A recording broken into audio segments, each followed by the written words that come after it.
councils of government, we must guard against the acquisition of unwarranted influence, whether sought or unsought, by the military-industrial complex. Only an alert and knowledgeable citizen can compel the proper meshing of the huge industrial and military machinery of defense with our peaceful methods and goals, so that security and liberty may prosper together. I occasionally think how quickly our differences worldwide would vanish if we were facing an alien threat from outside this world. And yet I ask you, is not an alien force already among us? What could be more alien to the universal aspirations of our peoples than war and the threat of war?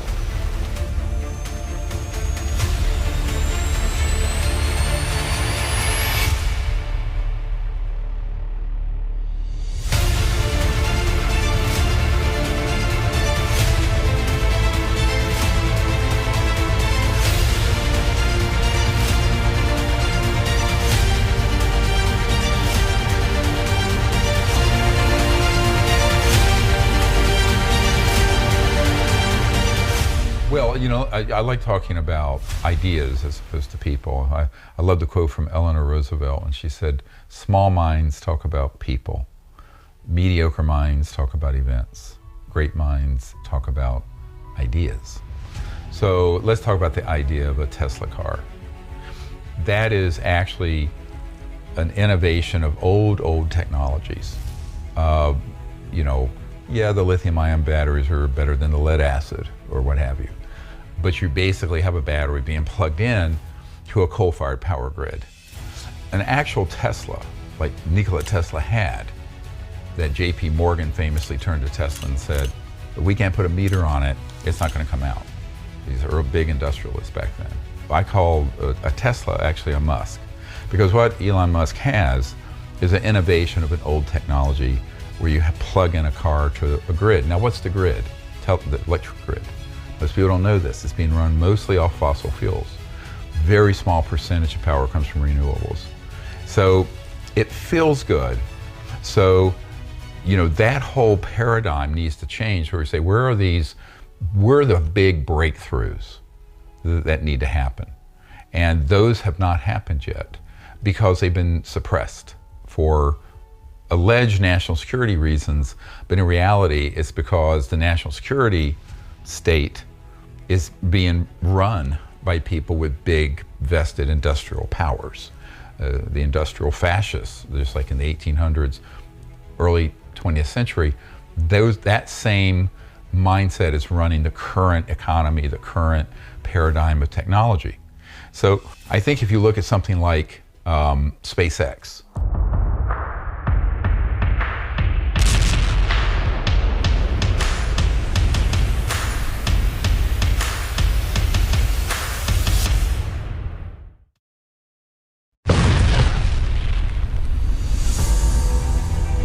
it's using just a more refined version of what Wernher von Braun invented for Adolf Hitler in World War II, called a rocket.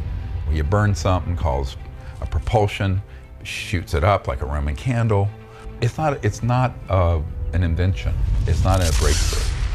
So all of those technologies look cool because they're repackaged with maybe some computerized systems. But the fundamental energy and propulsion system that's running the system is very old and really isn't going to fix the environmental crisis, or more importantly, or equally importantly, the macroeconomic crisis, where you have 48% of the world's population doesn't have indoor plumbing yet.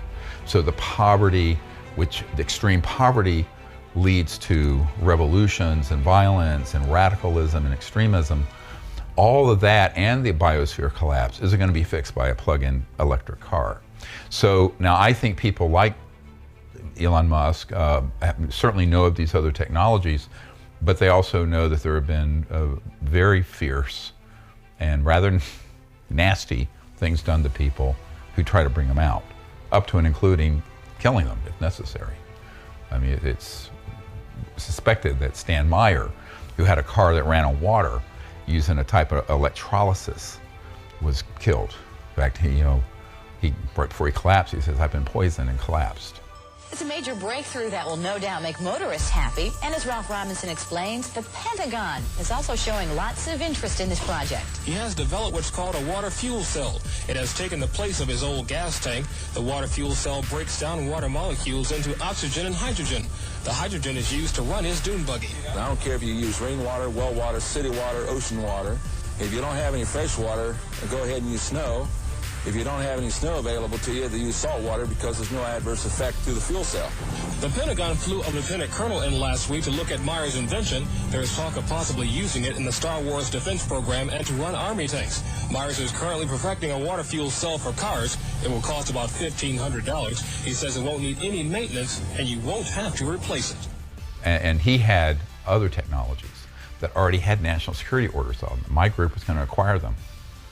It's a very interesting story. He had a toroid, it looked like a donut, that had a national security order on it from the 80s that would run your house. My science advisor and team went to go see this after his heirs made it available for a group to buy. We, at that time, didn't have the resources to get it. An engineering group got it. They were all subsequently assassinated, all of them, except one. One survived. That was up in Michigan. So people don't realize the kind of things that will be done to maintain the hegemony over a fossil fuel based or nuclear power based and utility based centralized energy generation system that benefits a very small elite. And we're talking hundreds of trillions of dollars. If you add up the value of all the oil, gas, coal, nuclear power, public utilities, etc. It's hundreds of trillions of dollars conservatively. And for that, you run into a big buzzsaw. So I think people, a lot of these industrialists that I've met, or people who are, quote, high tech, I say there is no high tech out there. Our civilization has no high technology yet, except in a classified project. The things that are the fundamental energy and power sources that would run a planet properly. So we're a level 1 civilization, peaceful, not destroying the environment. Those have been viciously suppressed for 100 years. And so I've often called this the lost century, where there's an entire century of lost evolution, technology, social development, economic development, et cetera, and so on, because of these big, corrupt, fascist industrial interests. And it was like that in the late 1800s, early 20th century, the time of Nikola Tesla, and it's true of that today. That dynamic has not changed. And that's what we have to make. That's the big change that has to happen. One of the big changes. It's one of the big ones. And that's why we have to do that. Now, Elon Musk had a partner who co-founded PayPal with him, named Peter Thiel. And he wrote a book, From Zero to One, where he talks about this and mentions, I think in the book, he talks about that in 1964, you could fly from JFK to Paris in the same amount of time on a jet as you do now. So how is it from 1945 to now? There's nothing? The minds of humanity have come up with nothing? Think about it. Everyone stop for a minute and meditate on that for 1 second. That's just not possible.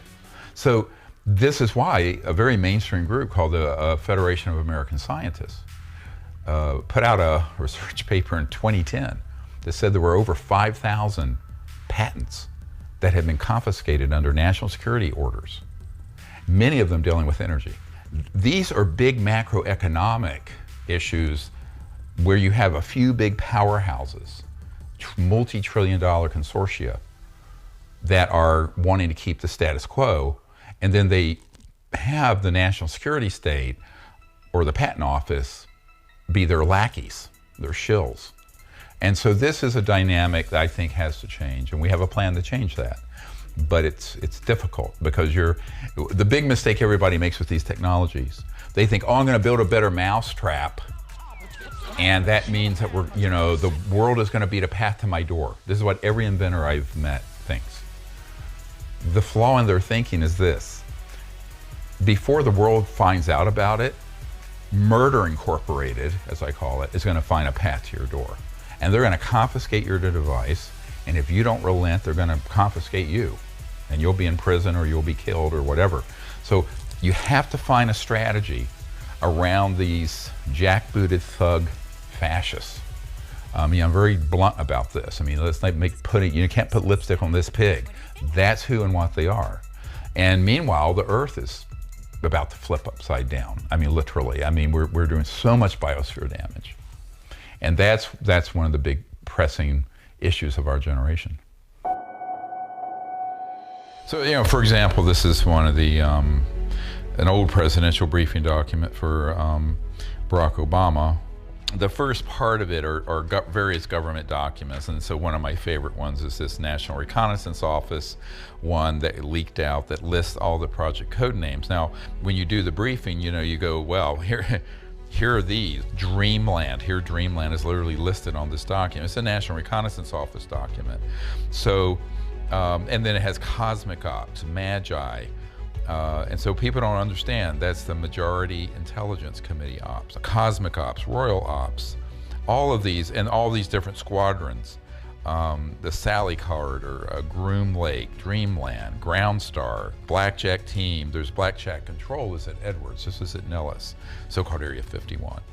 And it was a security lurk because people were trying to get on the edge of the range and see it, but that's not important. It's the distribution list that was important. Most people don't realize that. And then we also include, some of the disclosure project documents.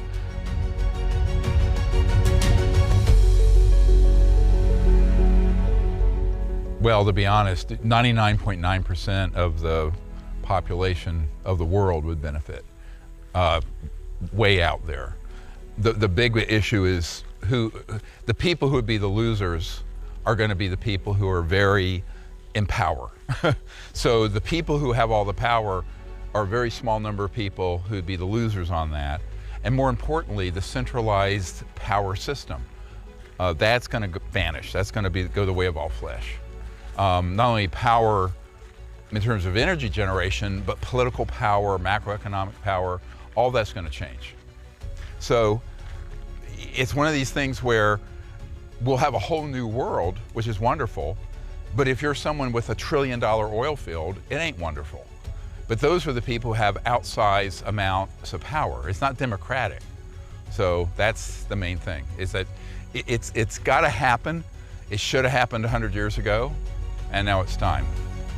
President Trump made an effort to open up files. Actually, what I understand, what he said is he wanted every federal agency to release everything they had on UFOs, UAPs, flying saucers, however you want to put it. I don't think the Biden administration has the same goal.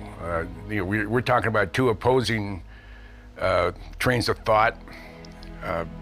I don't think we're going to see anything from the Biden administration, unfortunately. There's a lot of things that go on and the president does not have access to. If President Biden or even President Trump wanted to go to Area 51, he would have to get permission. It would probably not be denied, but he can't just get Air Force One. No, we're going to go to Area 51 and land. There's a lot of things. The bureaucrats control the secrets within the federal government. Very possibly, depending on their political leanings, that they may be more willing to give information to a current president or a former president. But it's not the president. It is the bureaucrats that control the security and the information within black programs. Even as the president of the United States, I don't believe you're in the position to overstep some of the security protocols that are in place to protect national security. And national security is sort of thrown into everything. It's really a crap statement, because they can say everything is national security. No, it's not. I mean, the existence or the amount of money you're spending on a weapons program, well, that's classified. Why? It's our money. It's our American taxpayer money. Well, why is it classified? Well, you need to know. Yeah, I need to know where you're spending my money, but they don't have to tell you, and there isn't any mechanism for you to pull it out of them. We are in a society that has been, regardless of what scientists and engineers tell us, we are in a society that has been basically frozen in technology for about 100 years now. Since 1908, we are still using fossil fuels for our vehicles. That has been the case since 1908. That's insane. That's absolutely crazy. And all the technology that connects with real people on the ground basically has not moved forward very much. It's only moved forward very little bits. So this is an artificial situation. This technology, the technology that came out of Roswell, has largely been held back from us. And it is getting ready to burst forward now. It is getting ready to burst forward, regardless of what the people with the Tic Tacs do, where they're withholding all this stuff and keeping it for themselves. But other areas of technology that are also from Roswell, from 1947, this stuff is getting ready to burst forward. And it's gonna be an amazing society that we're gonna be going into in these next, I would say next year or so. It's gonna be an amazing society that we're gonna go into. The government has admitted that they are in possession of vehicles not of this world, and also that they have been seeing these UAPs or these UFOs for many, many years. Now, the reason why the government is talking about these UAPs and UFOs now is because they're getting ready to fund and fuel a lot of money into the Space Force. On December 20th, 2019, the United States took a giant leap into the next era of military defense. Recognizing the threat to U.S. national interests, a new force was established to protect our freedom to access and operate in space, the United States Space Force. With a mission to keep the space domain secure, stable, and accessible, the United States Space Force will protect U.S. and allied interests in space and provide new and current space capabilities. But this can't be done alone, nor will it be. So before it was like deny, deny, deny. Now all of a sudden we have UAPs, which are, these are aerial vehicles that we don't know exactly what they really are, but they know what they are. I think that the UAPs are really technologies that we've developed.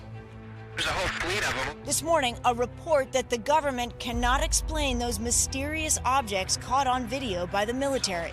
From an upside-down pyramid-like object hovering above a Navy destroyer to cylindrical spheres disappearing into the ocean. Splashed. Mark bearing and range. Based off of alien vehicles that we are in possession of as admitted by them.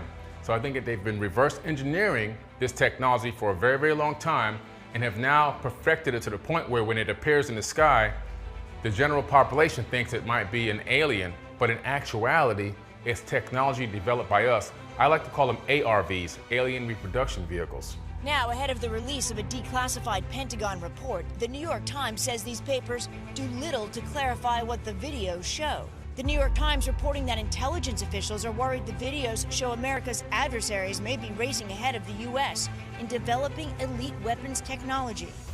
Now, the thing behind this is that the government really needs to find another way to find money to fuel the military-industrial complex. We've gone through every single country, and we've pretty much dominated and brought democracy. And now, so what's happening is the war machine is running out. It's drying up. The money's getting dry. And when the money gets dry, you need a new reason to get the people on board to agree to allow you to use their money. And so what is it going to be? It's going to be the Space Force. Most of the more than 120 incidents over the past 2 decades are not from the U.S. military or other advanced U.S. government technology. Whoa, it's getting close. The Times also reports the Pentagon has found no evidence that the phenomena are aliens.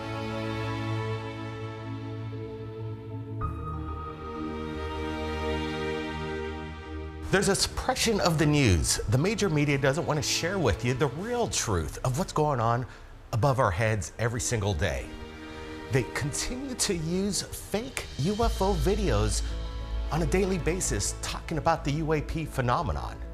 It's ridiculous. We've actually caught them in a lie, showcasing what looks to be some kind of swarm of UFOs. But when you look at the footage that they show on national television, they're showing you what is a phone app, which showcases UFOs in the sky But in fact, it's a simple app that you could download and film in the sky and make it appear that there's UFOs swarming everywhere.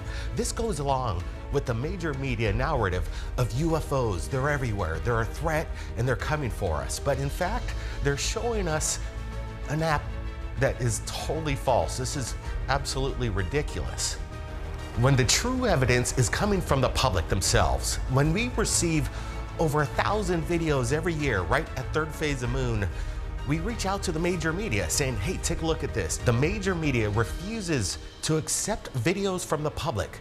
They only want to use the military threat narrative and these blurry videos when the public has much, much better evidence and the major media doesn't want to show it. Such as an incredible sighting of what people were saying that looks like a space station traversing across the moon.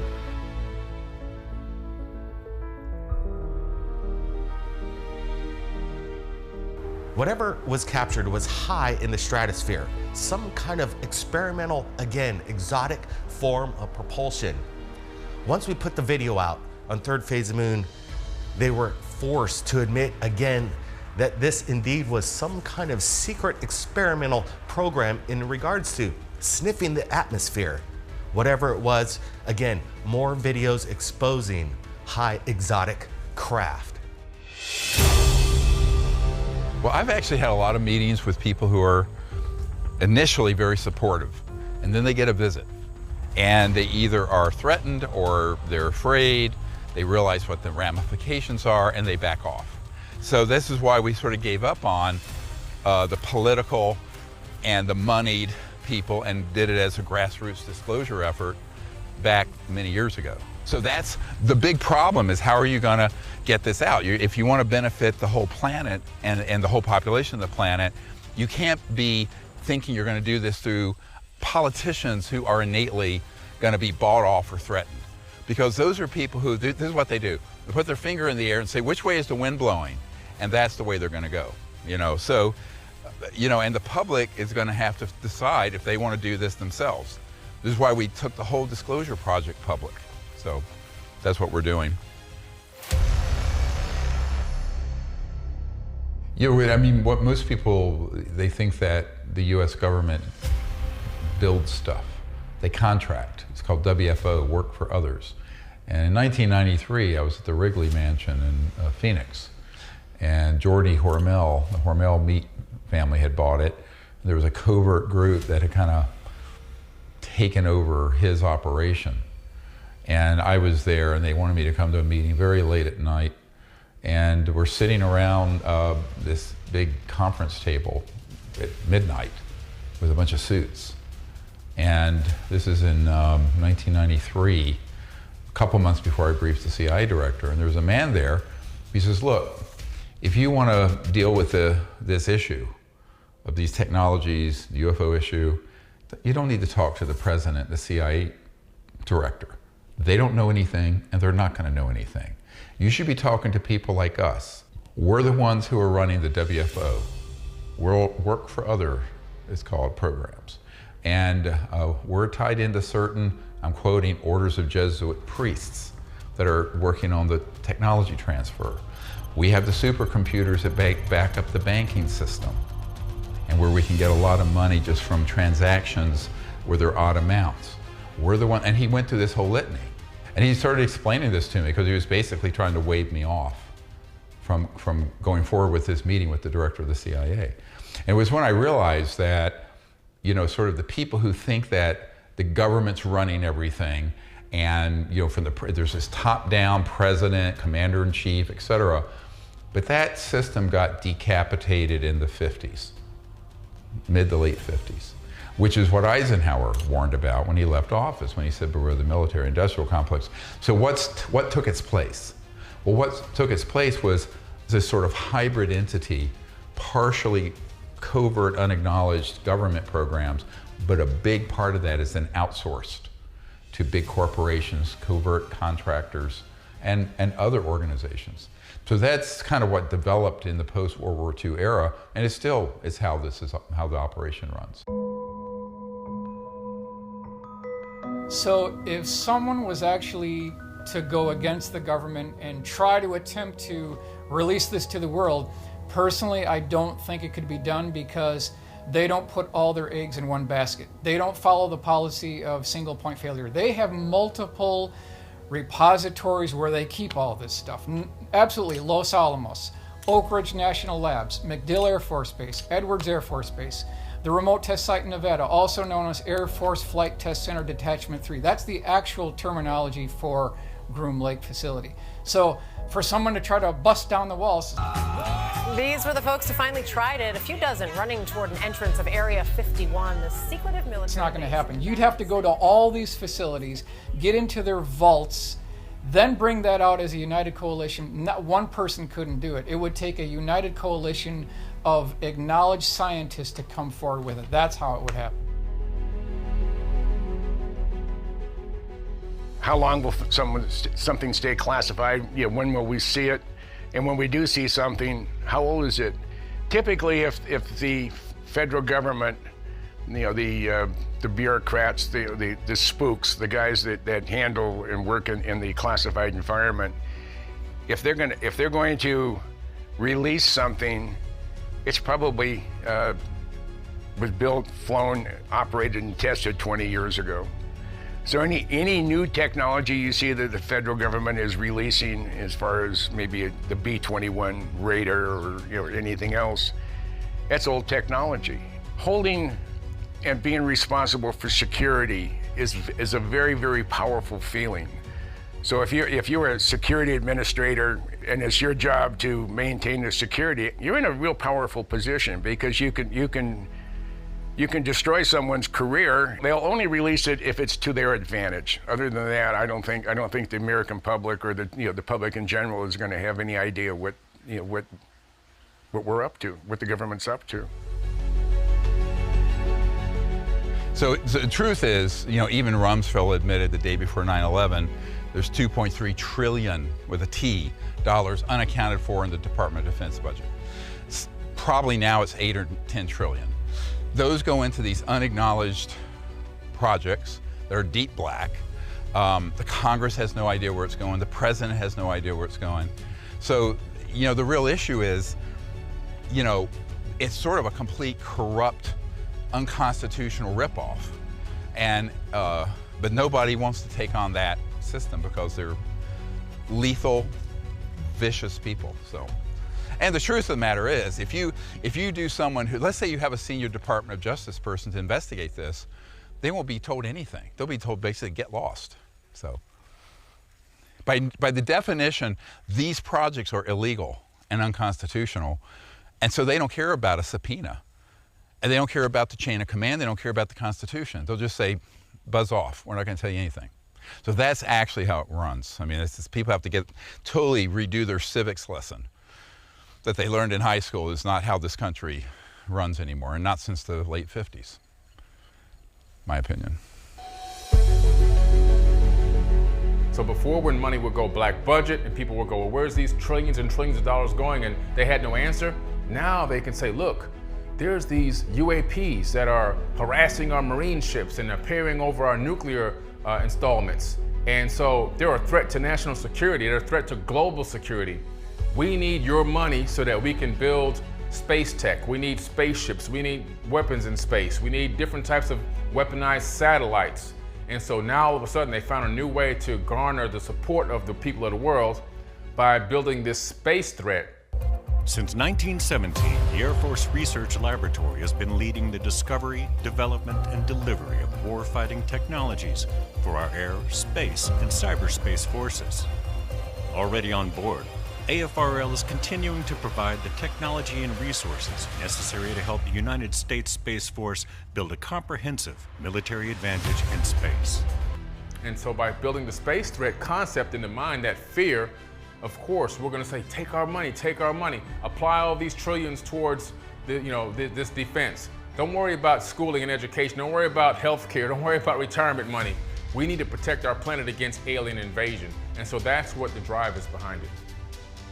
The mainstream media like CNN and Fox are showing these very strange, obscure, obfuscated images, very fuzzy radar images of UFOs with kind of, very staticky accounts from military personnel. And so what they're doing is they're dropping seeds. They're dropping seeds on the general population and getting them to believe that they're real, believe that they actually exist now, because they want to get that money out of us. They want to fund a space force. And so what they want to do is they want to keep it very obscure to where you can't fully exactly really see what it is, because they have something that they want you to see when they finally make that big push, potentially, in my theory, personally, this is my own theory, that they will, do like another Gulf of Tonkin incident where they faked an attack to go into the Vietnamese War, things like that. I think that there's this potential fake attack that's going to come, and and then and only then will you see a very clear image, and it'll be probably something that we developed ourselves, probably along the lines of a false flag where, they claim it's an alien attack, but it probably isn't really aliens. And the reason why I think this is because you look at the accounts of aliens over the millennia. And if you look closely at the top left and right corners, you can see that objects, they appear to be some sort of flying crafts. The ships are dome-like with 3 trails coming out of the bottom, and UFO enthusiasts insist this is proof that flying saucers were present during the death of Jesus. You go into ancient tablets, texts, scriptures, cylinder scrolls, and again out into the modern idiom where you have people seeing them on cell phones, recording them with HD cameras.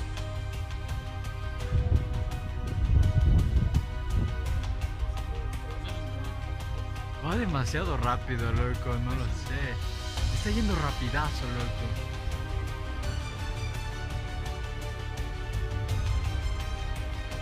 And we have the better copy, better quality imagery of them. We can see them, even in places people have seen them with their own naked eye. Is it going down, or is it going...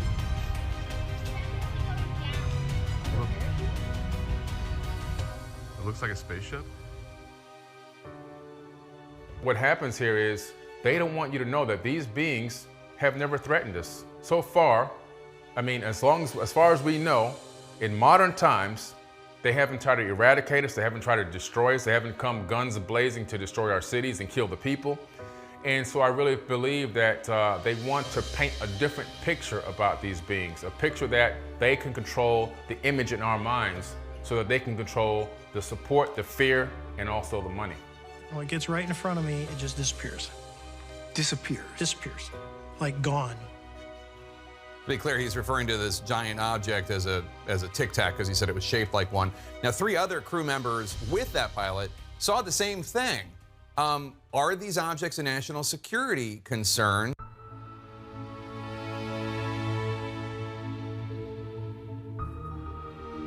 Jeremy Corbell launched a video that made the media explode with excitement. A UFO, triangular-shaped craft that were captured off the coast of California by a Navy sailorman that wants to remain anonymous. From closer inspection by a debunker named Mick West, who did his own little mock-up, which he created the same effect that was captured by this Navy sailor. This UFO video does not show a pyramid. There's a triangle shape, but that looks exactly like an effect caused by a bright light being out of focus and a night vision camera with a triangular iris like this one. What we're seeing is a result of a bokeh lens. If you look inside the iris, it has a triangular trifecta shape. Anything projected off in the distance of the camera that would seem blurry would mimic the effect of a trifecta. This is what we're looking at. You notice the FAA lights blinking on the object itself, and people are claiming these are pyramidal shapes that are flying in the sky, where in fact all it is a distortion of the lens known as a bokeh effect. UFOs reported by FAA pilots have come in. We received audio from a ham radio operator who was able to intercept the American Airlines pilot. Actually explains to the tower control that something fast was in close proximity to the commercial airliner. He says it looks like a cruise missile. We just had something go right over the top of us that, I hate to say this, looked like a long cylindrical object. We obtained the audio from Jim Goodall and then shared it across the media platform. They refused to touch it. They thought it was a hoax. And then until 5 days later, they reveal it to the world. This is how the major media operates. They don't want to share you the truth, and when they got it, they suppress it. Very interesting indeed when they're pushing off CGI and late news when the news is already there. Could almost look like a cruise missile type of thing moving really fast. The close encounter happened early Sunday afternoon while the American Airlines flight was passing over New Mexico en route to Arizona. Have any targets up here? We just had something go right over the top of us. The radio call was noticed by an airline radio enthusiast who says the call caught his attention because the pilot sounded very excited. After the American Airlines reported the UFO in close proximity to the commercial airliner, we received paperwork the day after, leaked document from Southwest Airlines of what appears to be a notification to everybody and all pilots to report anything unusual that was happening in the sky. Later, we received confirmation from the military that indeed there was some kind of secret military testing going on. What are they experimenting on? Is it the Tic Tac or some high exotic form of meta-propulsion? Why is the major media picking up on these UFO videos that seem controversial? We have the Go Fast, the gimbal, the Tic Tac, which really doesn't give us much evidence of anything. All we're seeing is blurry images. Louis Elizondo says that this is basically the bottom of the barrel that the Pentagon has released. What's up with that? Why haven't they give us, the people, full disclosure of these videos? Pilot Fravor claims that he was within 50 feet of the Tic Tac itself, and insiders from the Pentagon also claim that they do have video of this event. This would basically blow the lid on everything if we could get crystal clear detail and the full effect from beginning and end of these so-called UFO videos.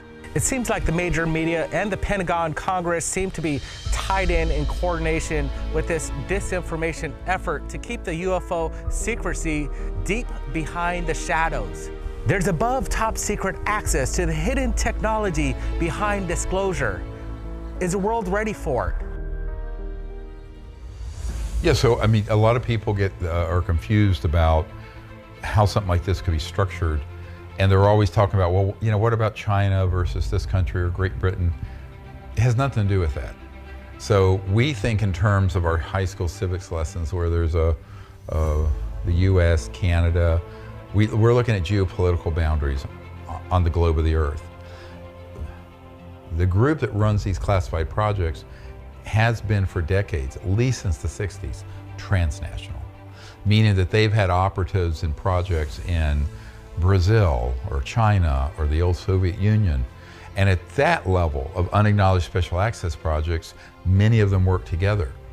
So when people say, well, you know, is it just a US and UK or Five Eyes, Five Eyes being the, you know, Australia, Canada, New Zealand, United States, Great Britain, spy, satellite and intelligence gathering and sharing consortium. I said, no, it isn't. It depends on the country and what assets they want to have and who they have on the ground who can actually be functional. For example, that CIA document talking about going to Argentina and Brazil, conducting fake alien abductions, that meant that the agency, the CIA, had to have assets to cooperate with that in those countries, right? So I think that people have to kind of forget their high school civics lessons. And rethink what the geopolitical realities are when you're dealing with something at this scale. But governments can't die. So we need to find other incentives for bureaucracy to adapt and improve. The technology revolution has transformed organizations across the private sector. But not ours, not fully, not yet. We are, as they say, tangled in our anchor chain. Our financial systems are decades old. According to some estimates, we cannot track $2.3 trillion in transactions. Well, you don't just have $2, $3, $10 trillion vanish. There's a whole system in place, and it comes from many different budgets. And then a big part of the funding comes from private endeavors. So let's say you spin off a technology, such as the stuff we're using that we're calling high tech. Well, a lot of it was spun off, as Colonel Corso described, from R&D on some of the ET reverse engineering, extraterrestrial devices. But the companies that are allowed to have those and hand off to have people embedded in them who are part of this consortium. and therefore you can develop a $1 trillion company or a multi-$100 billion computer chip company or whatever, and some of that money also can feed into it. So it isn't just government, it's private and government together. So I call this a hybrid entity that's neither strictly government nor strictly private. And interestingly, from a secrecy point of view, as a private entity, corporate or citizen, penetrate these projects, it's top secret national security. Most of the work being done on this are private corporations, Northrop, Raytheon, the old E-Systems, EG&G, and they'll say, well, it's proprietary, you see? So if you come from the government, it's proprietary. If you come from corporate or civilian, it's top secret government. So they kind of wall it off, they play that game. Releasing the information, not releasing the information on things that they've been flying, chasing our airplanes or submarines or naval ships and whatever. They're going to release the information on this stuff if it's to their advantage. As long as there's no advantage of releasing to the public, then they're going to keep it. They're going to keep it covered up. People need to wake up to that fact. Wake up to the fact that we have this psychological operation, that now we have government officials that are part of this, that are working in black parts of the Pentagon. Black meaning unaccountable, unlimited funding, and don't have to answer to anyone. A government source says there were no glitches, and the veteran Navy pilots are very credible. As it gets in front of me, it just goes poof and it's gone. It's gone like that fast. Carl Sagan said extraordinary claims require extraordinary evidence. And if the crash retrievals are true that we've heard for so long now, where's the physical evidence? It's got to be within government labs, different facilities, universities. It sounds great on paper, but we need that physical evidence. Barring that physical evidence, we're not going to move this field forward. And if the crash retrievals are true, then all bets are off.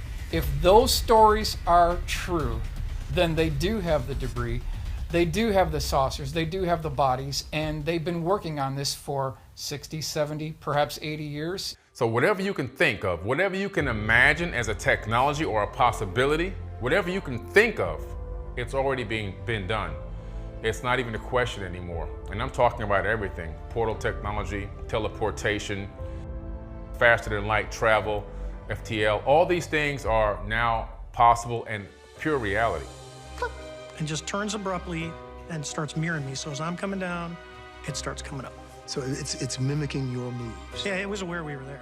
And I really do believe that these ARVs, I call them, or they call them UAPs, that have been buzzing our military ships out there, our marine ships in the ocean and so forth, and coming by bases, are made by us. I believe that they know exactly who made them. We made them.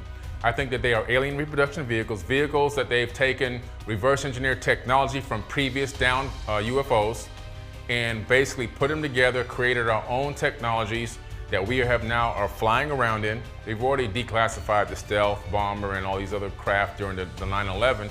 This is the stuff that's behind the scenes for the next level of war. And these craft most likely can fly in the atmosphere and also probably go into outer atmosphere as well.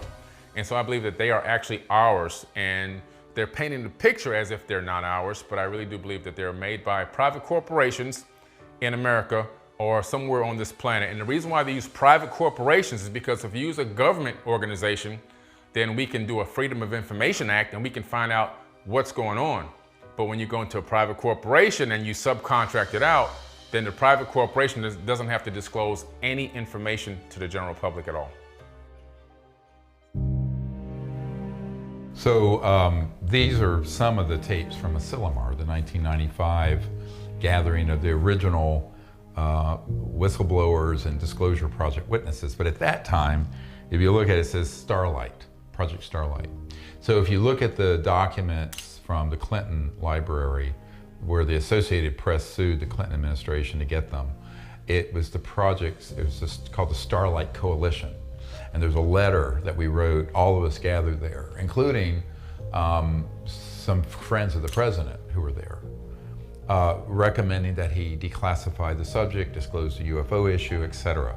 So this was about a year and a half after I briefed R. James Woolsey, the CIA director for President Clinton. So by then, we decided, let's get together a number and try to find some new people. So we had Marina Popovich from the old Soviet Union, who was a cosmonaut, who had a sighting. Her husband, Pavel Popovich, would be like our Neil Armstrong.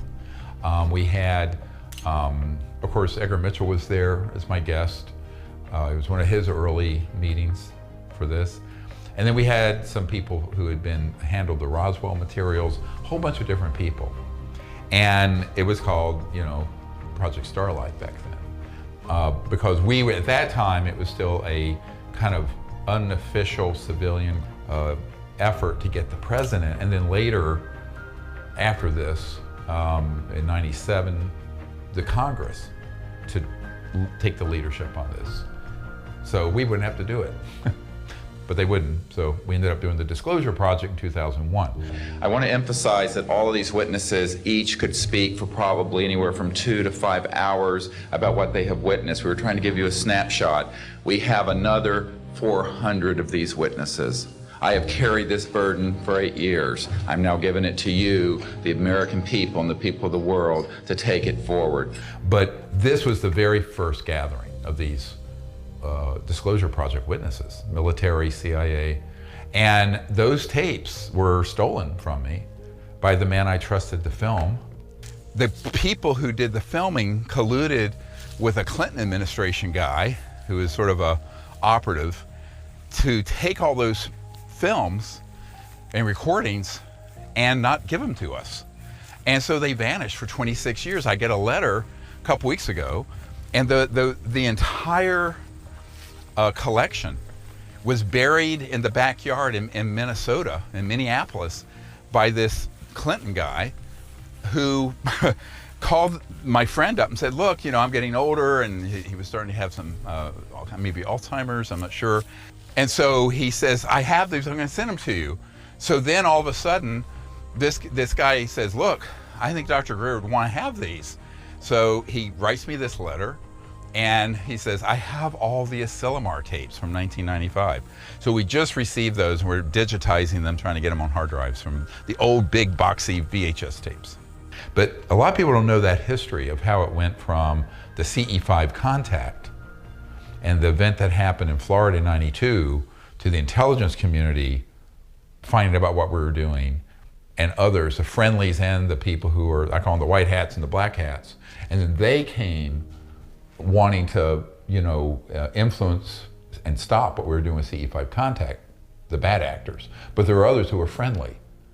So that's how the whole Disclosure Project evolved, was out of the CE5 contact that happened, because they knew it was real.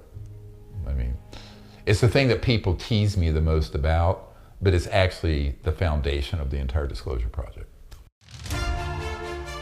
Let's go, we can go out to where we've done CE5 out in the meadow down here. It's great to be able to go anywhere. When we're doing CE5 in really remote areas, sometimes you get into situations where you want to be really out, where there's not going to be a lot of interference from humans. So I tend to prefer really remote sites if I can get there.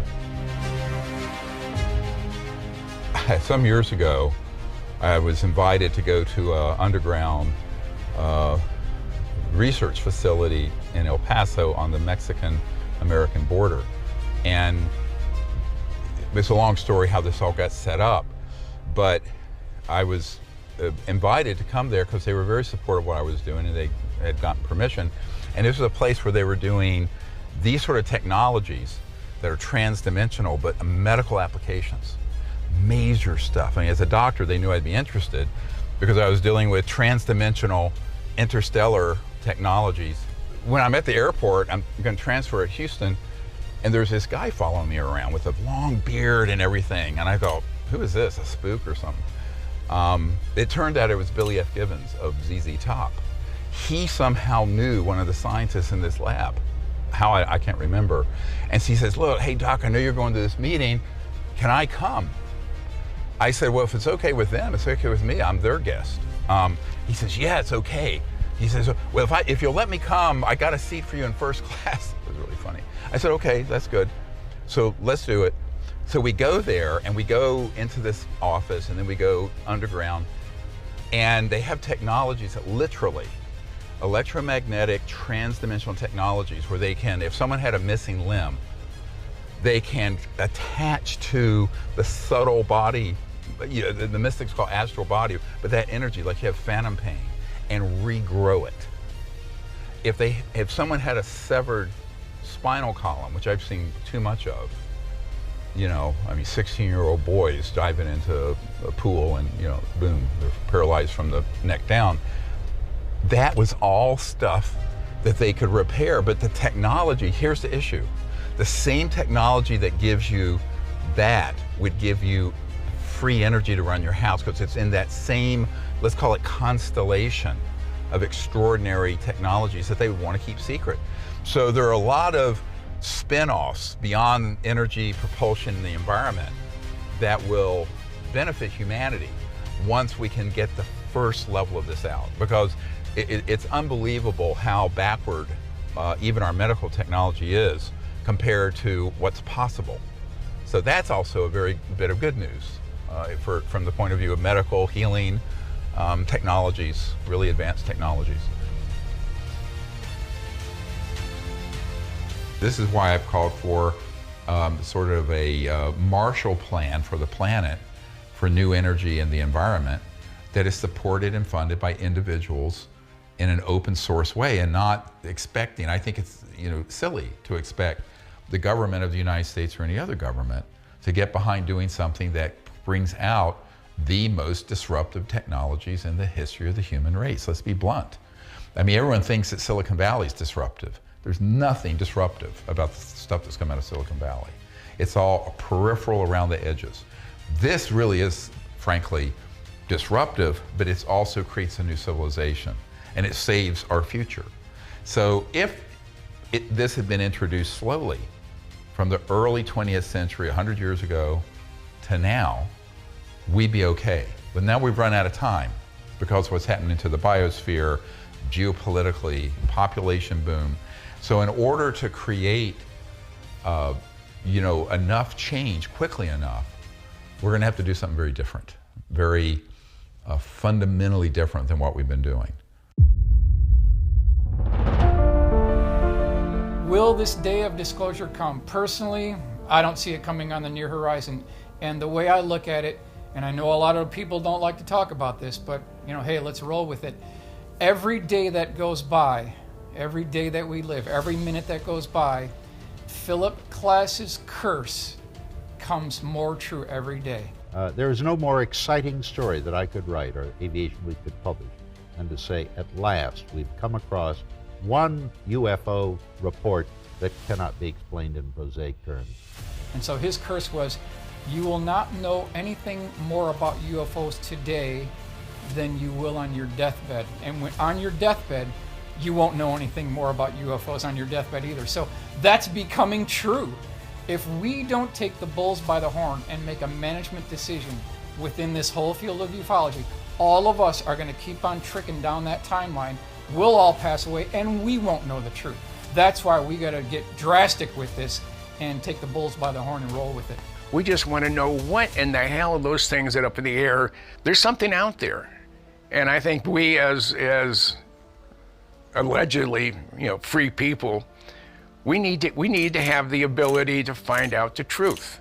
And the truth is not going to come from the federal government. The truth is not going to come from established journalism. The truth is going to come from individuals going out and say, screw this, I'm going to find out what it is. I'm going to go camp out in the desert. I'm going to get a good camera. I'm going to shoot something, not with a gun, with a camera, and maybe be able to open up the can of worms and find out what's true and what's bullshit. I really believe that there's definitely a script being written and for these reporters and these anchor men and women to continue to regurgitate the same information over and over again. No matter what channel you turn it to, it's always now UAP, threat to security, over our nuclear bases. When you look at the real historical information based on what these UFOs have done in the past, the real UFOs, they have come to military bases. And what have they done? They deactivated the nukes. They didn't activate them and launch them. And either way, these things are being witnessed by some of our best fighter pilots. They're being picked up on electro-optical devices such as gun camera footage, and then it's furthermore being substantiated by radar data. So we know they're real, whatever it is. And so, you know, if you're an advanced civilization and you're a million years ahead of a planet like us, and you're flying by and you detect technology with your sensors array, and you go, oh, let me take a look over here real quick, and all of a sudden you take a quick look at the planet, you go, wow, they've got a defense system on this planet. And then you scan the defense system and you realize that the defense system is not aimed into space to garner against an outside threat. It's aimed to point back at itself. They can scan the missile trajectories. They have this technology. They can see that they're all pointed back at the Earth itself. And so they're thinking, these people aren't that intelligent. I mean, they've got bombs pointed at themselves. And so, you know, to show, hey, we need this planet for the future. This is a great planet. It's got a lot of abundant life. It's very abundant. This is a great outpost in the galaxy. We're not going to let you guys destroy this planet. So we're going to just deactivate these nukes and show you our true power. So instead of saying on the news, hey, they came to our base and they deactivated the nukes and they're trying to tell us, you know, don't destroy ourselves, they say, no, they came to our bases and it's a threat to our national security. They accessed our nuclear devices. You see how they just put a spin on it to change how you feel on the inside about what these beings are doing. Well, I think a lot of the problem has happened in the last 30, 40, 50 years, actually, is it's very easy to distract people with digital, social media, entertainment, that sort of thing. That's the modern bread and circus. And so people aren't focused on either the gravity of the problem, frankly, which is more severe than people realize, or, in my opinion, the real solutions. Think about it. 1955 was the dawn of the Eisenhower interstate system. And that's 66 years ago. We already had anti-grav, so-called, or electrogravitic propulsion in October of '54, mastered. Before that, decades before that, we had Tesla-type zero-point energy, what he called the infinite energy field. So what are we doing here? You know, we're talking 2/3 of a century to a century where this could happen. Now, I think in terms of natural evolution of the planet, let's take a big step back. There probably would have been an industrial era for 50 to 70 years in the 1800s, where we would have been using these things where you dig coal up or pull oil out of the ground and burn it.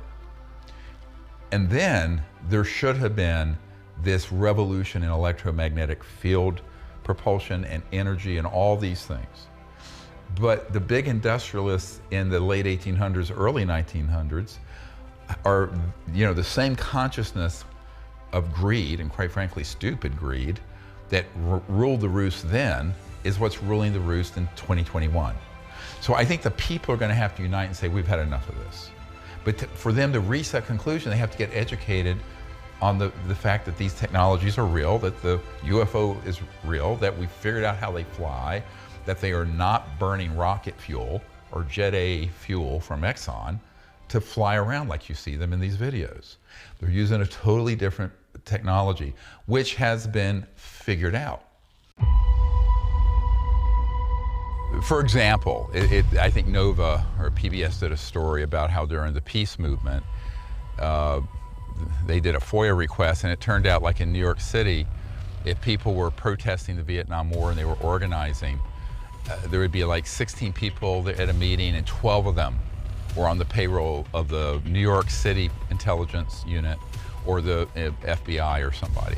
So, and they all look like hippies, talk like hippies. So what you find is, when you're dealing with the UFO subject, which is the biggest secret in the history of the United States, remember the Wilbur Smith top secret document from Canada from 1950, it states explicitly that this issue is the biggest secret in the history of the United States, exceeding the secrecy of the development of the hydrogen bomb. And this was a year or two before we detonated the first hydrogen bomb. So when you look at that, you realize what kind of assets would be deployed to capture a movement trying to disclose this subject, trying to make contact And so that's what you see. I mean, I always tell people, you see the dog and pony shows going on in the mainstream media, that's called capture. And the intelligence community will then infiltrate and capture a movement. And they've done that to the meditation movements, they've done it to the environmental movements, they've done it to the peace movements, because it's very easy to do. It's all undercover operatives. Nobody would ever guess that's who they are.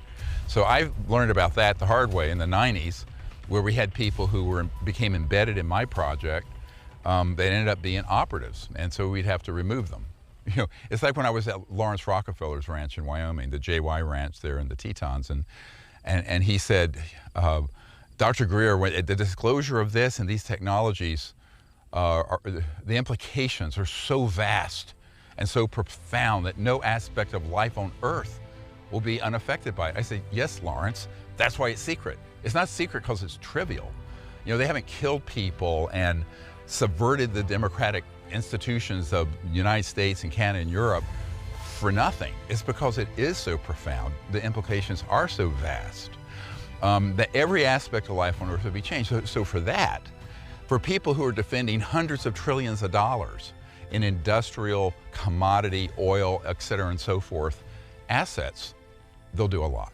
I think this is why I've always been very cautious, since I'm being burned rather badly back in the early to mid 90s. Remember the Asilomar tapes that I showed earlier, that was a complete betrayal of my trust by a couple of people who were embedded in the operation, who are actually I found out later, were working for somebody else. But I didn't know who they were, you know, and you're not gonna be able to do a search on them or even a private eye. It's not gonna pop up. These are black projects.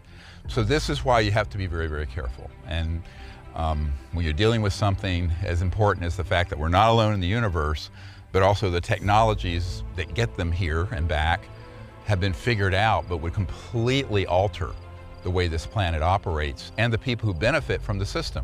I mean, the average Joe Blow driving his pickup truck who's a carpenter isn't benefiting from ExxonMobil, right? I mean, he has to pay, you know, whatever, $4 a gallon for gas and all that kind of, and the maintenance. If you had these other systems, there'd be no energy cost. So the average person, that's why I said yesterday, 99.99999% of the world's population wants to have disclosure, even though they don't know about it. They want these technologies, even though they've never heard of them. But, you know, that's the problem. This is why we have to get the message out. This is why, you know, keep, you know, doing documentaries and educational things, because you have to raise awareness first. And then from there, you can actually make change happen.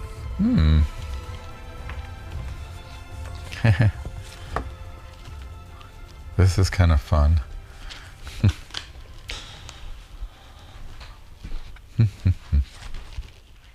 My whole thing is that I realized, you know, there was in 1991, I met with a man who said, if you're going to do what you're going to do, you have to have millions of people who know who you are and support, because otherwise you're, quote, a dead man walking.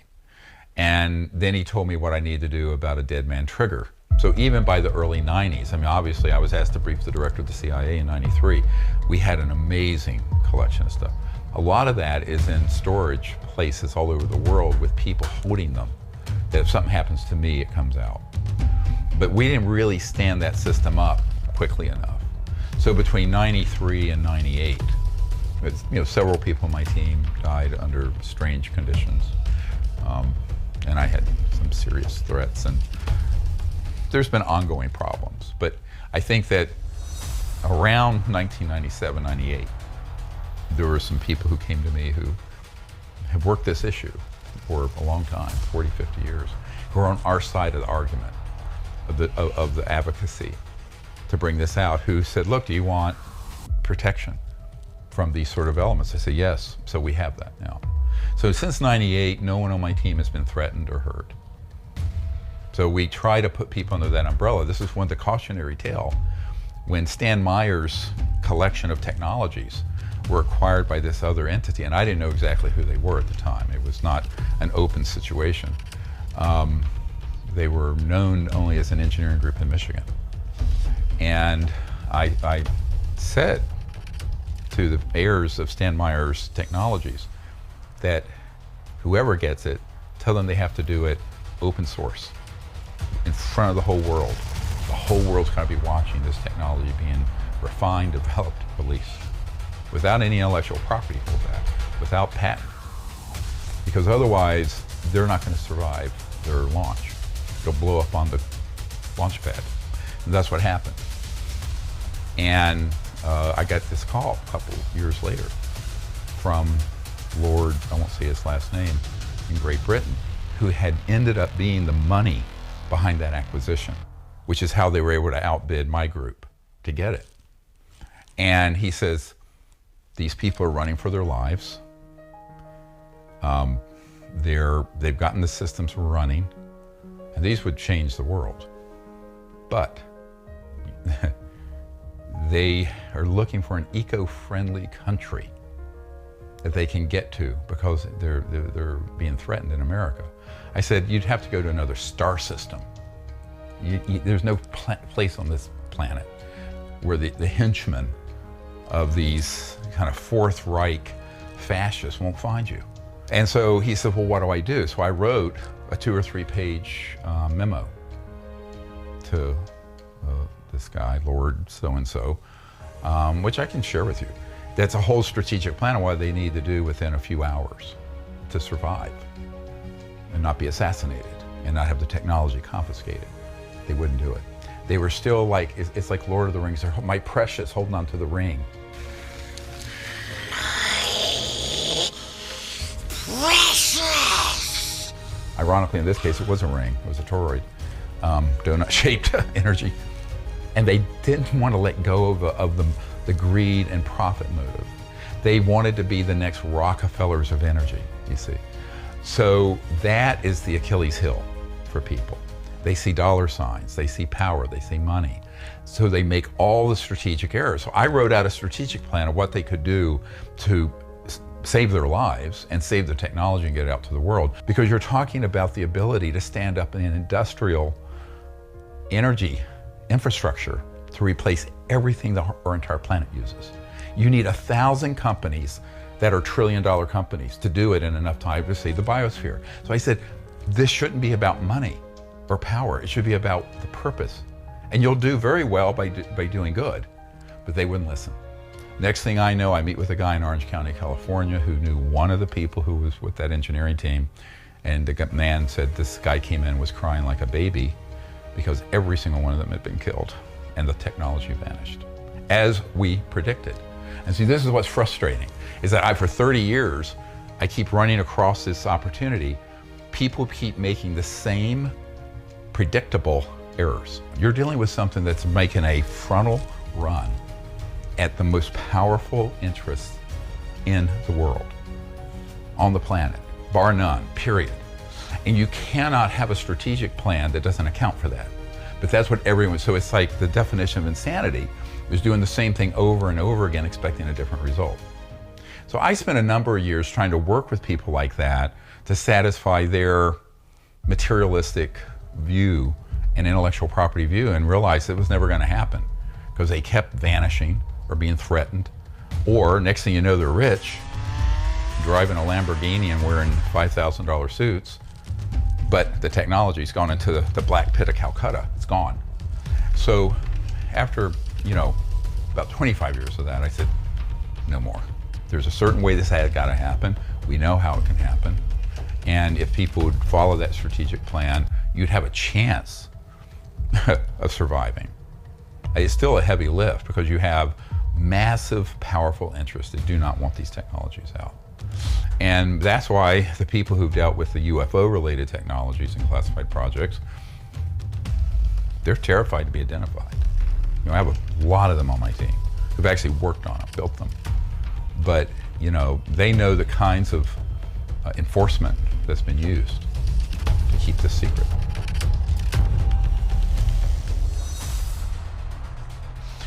One of the things that was surprising to me is in 1997, when I was briefing one of the 5 directors of NASA, Dr. Nancy Maynard, and her boyfriend was Dr. Bob Carell, who was Deputy Director of National Science Foundation. So I first met with him in DC. My science advisor set up the meeting at the National Science Foundation headquarters, and they were both in charge of, for the National Science Foundation, and Dr. Maynard, she was in charge of the mission to planet Earth doing the satellite imaging on climate change. So they were both climate change scientists. And they reached out to me, and I went through the technologies, how they operate, how there needs to be institutional support to fund and bring out these technologies so that we can get completely off all these environmentally damaging technologies, including nuclear. And they were very interested, but then when I said, now will you help me do this? Because I'm a doctor, I don't have the resources. You know, I'm working full-time as an emergency doctor, trying to support a family of 6. I said, I'm not a billionaire, I can't fund something like this, but the National Science Foundation can, or NASA can. And they both said, we want to know about this, but if we do it, it'll be the end of our careers. Now think about this, their lives dedicated, PhDs, to fixing this problem. The solution is put on a silver platter by my team. And they go, well, the fate of the planet here, my careerism here. They chose their career. Take that experience, multiply it 1,000 times at least. In 30 years of me doing this, that's why the world is in the state it's in. Because people are putting their own selfish interests, their own fears ahead of the planet we're leaving our children and grandchildren. So I think it's a very serious issue. And people think, you know, I mean, these people put their pants on one leg at a time, and so do I. But at a certain point, you have to make the decision, what are we gonna do? Are we gonna let the whole thing just, you know, slip through our fingers and crash? Or are we gonna come together as a people and fix it? That's the chapter we don't know. We'll see. You know, I've been advocating to get this fixed to people like the president, all the way back to Bill Clinton's era, and everyone since. But what I've concluded is that it's gonna have to be, since we live down the road here from Thomas Jefferson's house, we the people. I think we the people are going to have to come together and figure out how to do it, which includes financially, the funding. You know, you look at the money that goes into, you know, hundreds of millions of dollars to save the sea turtle, or to do this thing or that from private philanthropists. A fraction of that going into a new energy research and development lab, open source, where all the breakthroughs are streamed in real time online, just given away to the public, would cost a fraction of that.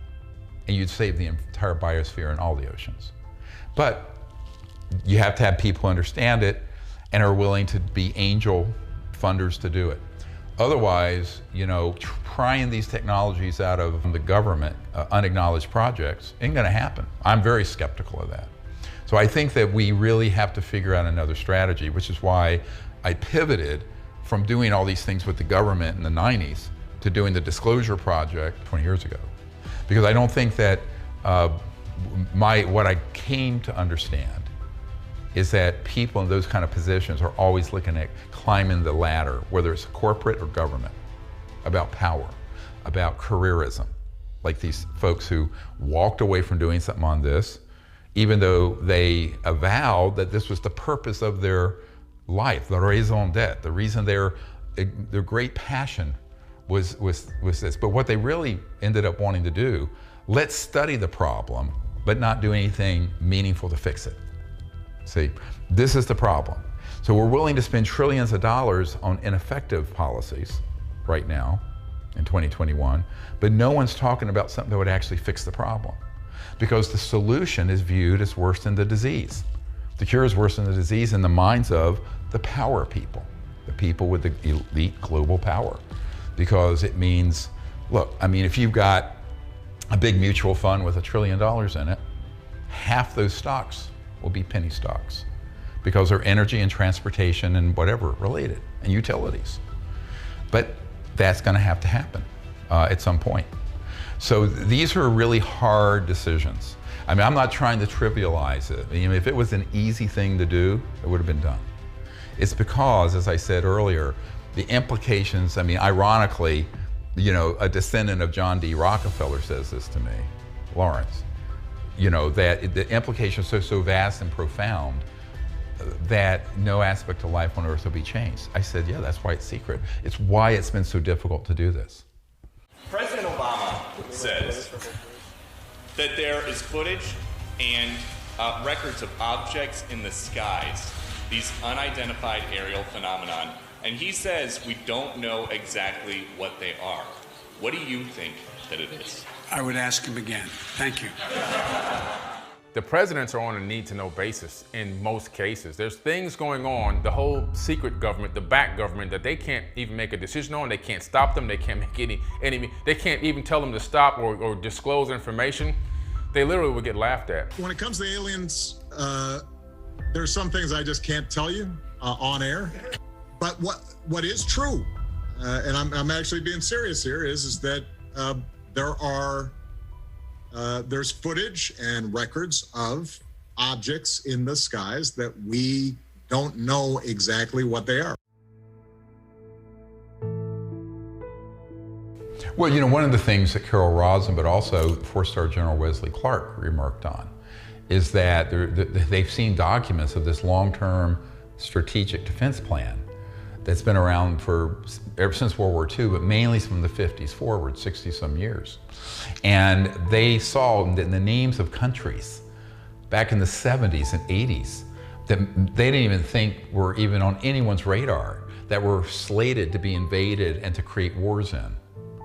And then, of course, the final card that was going to be played was the alien threat card, which is what these false disclosure efforts headed up by folks like Lou Elizondo and others are doing. But I think that what was astonishing to General Clark, this was all just kind of flat out said to him. And he saw this die, he says, well, should I even know this? And General Clark, the guy briefing the general said, well, not really, it's top secret. But he said, well, then don't tell me. But that is the kind of thing. So let's look at what happened. 9/11 happened 20 years ago or so.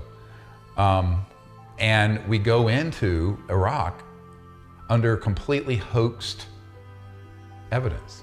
Very difficult decision for us to make. No item received more attention, but was of greater concern to us than the possibility that the Iraqi armed forces might use unconventional weapons, or as they are also known, weapons of mass destruction.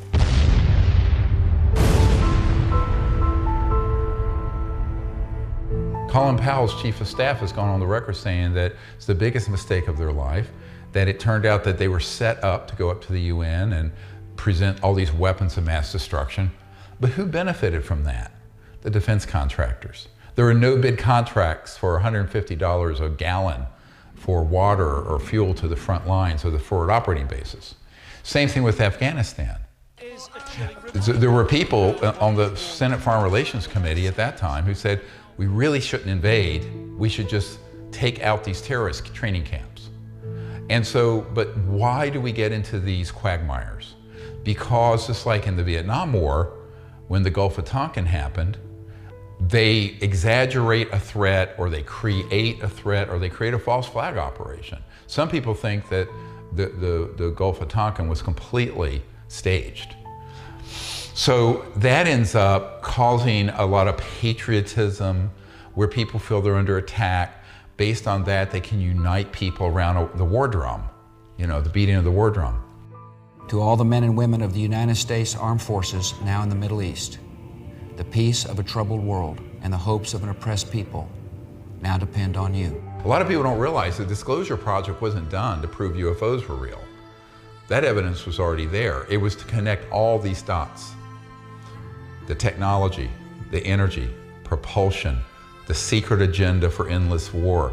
That's what the Disclosure Project's about. It's not about saying, gee, there's something up in the sky and we don't know what it is.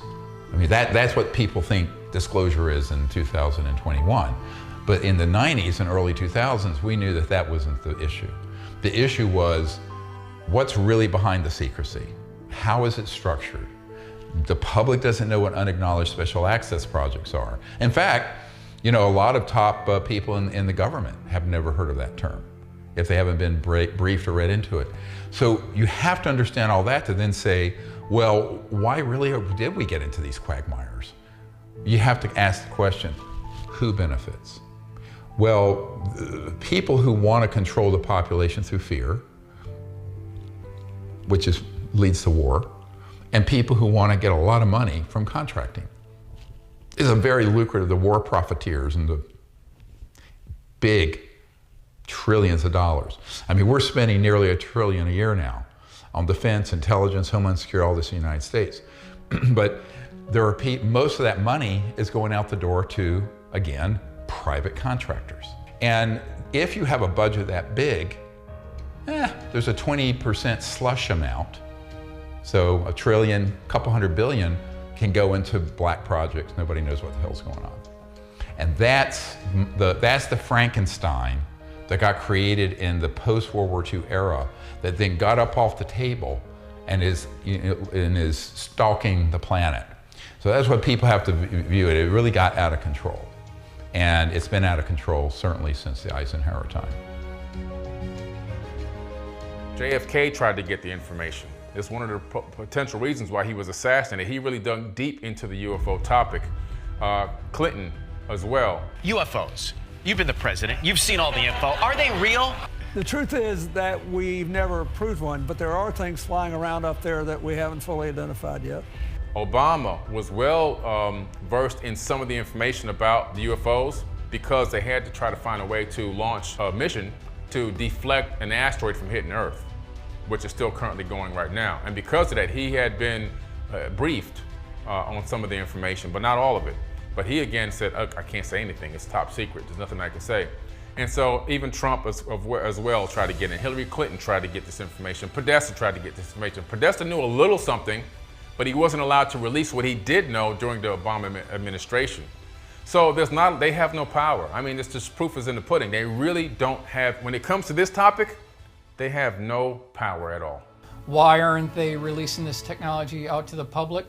One reason is they want to control the high ground, because any military force that controls the high ground controls any battlefield. That's number one. Number two, we definitely have the utilities, right? If this technology, the propulsion systems associated with these different aircraft, if that technology was released into the public domain, the multi-trillion utilities industry could take a serious hit. So you've got internal combustion engines, you've got nuclear power plants, you've got solar, everything else, the coal-fired plants, it's not needed anymore.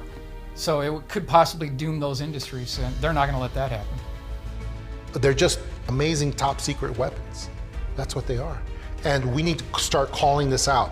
Every time some senator or congressman starts saying, hey, I'm on board with these Tic Tacs and with these UFOs, I'm all for this, and we need to ratchet up the fear and that these things are a threat. They're a threat, and they're owned by China, and they're owned by Russia.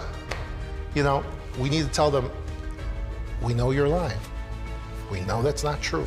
We've got reports from 1967 out of Pennsylvania that mimic the form, fit, and function of what the F-18 pilots saw in 2004. So could this technology date back a lot earlier than we think so? Yes, because we've got the clippings that say that not only does it look like the Tic Tac, but it also acts like the Tic Tac, and it had rivets around the outer circumference of the craft itself. Rivets on an extraterrestrial spacecraft sounds a lot more man-made to me. So what we could be looking at with these military fighter pilots interacting with these Tic Tac vehicles is Americans chasing Americans. Anti-gravity is a pop culture term for what is properly called electromagnetogravitics. So what does that mean? It means very high voltage systems that affect mass. So if you create a mass effect where something becomes massless through the magnetic aspect of electromagnetic fields, it can then be, the propulsion and the speed of it can technically go to infinity. If it becomes not totally massless, it will be incredibly fast. So it's electromagnetic field propulsion. I mean, I don't think you have to make up a bunch of stupid, fanciful terms like UAP and UFO. I mean, this has been known for decades. By the time they used the acronym UFO, They knew they weren't unidentified, and they knew they didn't fly in any normal aerodynamic sense. So all these acronyms that are created by the intelligence community that become the buzzwords in the media, because the media is they're basically, as one of the top media people in the world told me in the 90s, we're scribes taking dictation at the right hand of the king. And the king are these covert programs. And you really don't want to have the average physicist comment on this. I don't care how many degrees they have. 10 degrees from MIT, that and $1.50 gets you on a metro. You simply haven't, those people have not been given access to the physics and the technology behind these. Now that's one level of technology. When you're dealing with transdimensional interstellar, you're talking about another whole order of magnitude. So now you get into what the physicists call non-locality, or entangled, where everything is connected to everything else in space-time. But you're on an operational level. So, like there's been studies and experiments done with teleporting a particle. We're talking about teleporting an entire spacecraft with people on it. That is another level that's beyond, say, zero point or quantum vacuum or electromagnetic gravitics or electromagnetic field propulsion.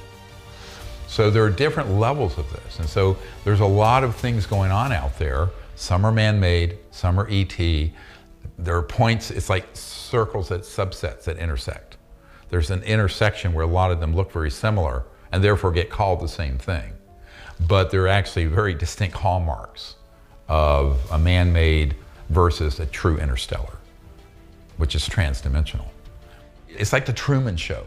Jim Carrey is very interested in what we're doing. And I could tell people, if you look at that old show, Jim Carrey is playing this guy who his whole life is raised in this sort of fake set and wakes up one day and realizes, my whole life has been this staged thing. So I think most people don't realize we're living in somebody's big Truman Show here. The controllers, I call them, who orchestrate these things. And so we kind of have to go, well, we need to have that Jim Carrey moment where we kind of wake up and realize, we've been in a crazy Truman Show here for 70 years since World War II. And get real. That's what we need to do. I believe if the public found out that we were not alone, that the majority of people have been really prepared over all these last 2 or 3 generations, I believe, to hear it, understand it, digest it. It all depends on the way it's presented. So if it's presented with a fear-backed type of a concept, it's gonna be taken very harshly. In other words, if they bring it, the aliens are coming, they're attacking us, they blew up a Navy vessel, we don't know what they're gonna do, and they've got control of our nukes. Let's just go down the rabbit hole here for a second. Let's just assume this is some sort of adversarial or foreign technology that several decades now has managed to leapfrog us and evade all 18 members of the intelligence community, despite our best human intelligence, signals intelligence, imagery intelligence, yada, yada, yada, yada, right? That would be an intelligence failure that would eclipse just about anything else this country has ever faced, especially if this has occurred for decades, that there's a foreign adversary that can put a nuclear warhead within moments over Washington, D.C. Okay, that's a problem. Well, that kind of disclosure is very bad because that will get everybody in a fear mindset. And when they get into a fear mindset, our frequencies drop in the way that we resonate on the inside. And when the frequencies drop, we can easily be manipulated. Fear allows for easy manipulation. This is why fear is the most things pushed on the news. This was flying over controlled U.S. airspace, let's say Washington, D.C., over the White House. Would this be an issue? Well, the answer is certainly yes. And the problem here is that these things don't have traditional, let's say, technology associated with aircraft. They don't have wings, they don't have cockpits, they don't have any obvious signs of propulsion, and yet somehow they're able to outperform anything we have in our current inventory. Fake alien invasion. And the destruction will be real. That's what people don't understand. Fake just means the aliens will be fake. The aliens will be fake, but the destruction on our cities will be real. That's what I want to bring to people. That's what I want to make people understand. And people need to realize this before it's too late, because this operation is going to go to its final conclusion soon. And we see the preparations right now happening everywhere. But we need to recognize them, recognize the preps, and then recognize the psychological operation as well. This is so very important. If they bring us the information as, look, we discovered that these aliens are real, these are advanced beings, they are really observing us and monitoring us, they want to see how we're going to advance as a civilization, if we're going to make the right decisions and go in the right direction. Are we going to destroy ourselves, or are we going to grow and prosper and head into a golden age? If you present it like that, everybody's going to be like, wow, this is phenomenal news, this is great news. They're going to be very happy and excited. So there's two different ways that they can spin it, and they know one is high frequency, love, joy, excitement. The other one is low frequency, fear-based. And if they come with the fear-based, it's going to horrify a lot of people. A lot of pressure by the global public and the American public, for answers. And it's not just the public asking questions. Former intelligence officers and even presidents have been talking about this for weeks. Now, lawmakers on intelligence committees are demanding answers. When you see Fox News and you see CNN parroting the same vision, the same plan, you know something's wrong. But now we have all the other media joining them. We have Reuters putting out headlines across the world. Hey, these Tic Tacs are evidence. They're proof that we are possibly not alone in the universe. Okay, that's complete bullshit. That is a CIA mind control phrase. That's all that is. And it's being used by several politicians, national figures, celebrities, and that's how you recognize these people. By their language, the language they use. They use the language of threat, of alien UFO threats, these vehicles, these craft. They're not human, they're possibly extraterrestrial in nature. It's all part of the same thing. Now we had this Senate report that never really materialized. It was, people were like, oh, countdown to disclosure.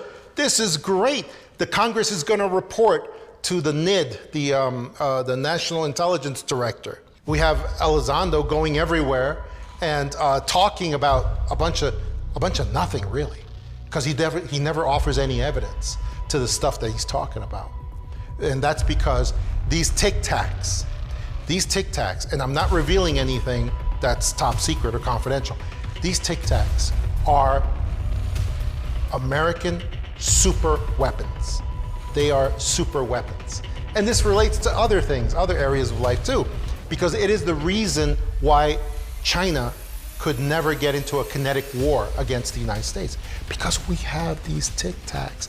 One of these Tic Tacs is enough to destroy an entire air force of another country, and we have them. Elizondo is nothing more than an agent of disinformation for nefarious forces.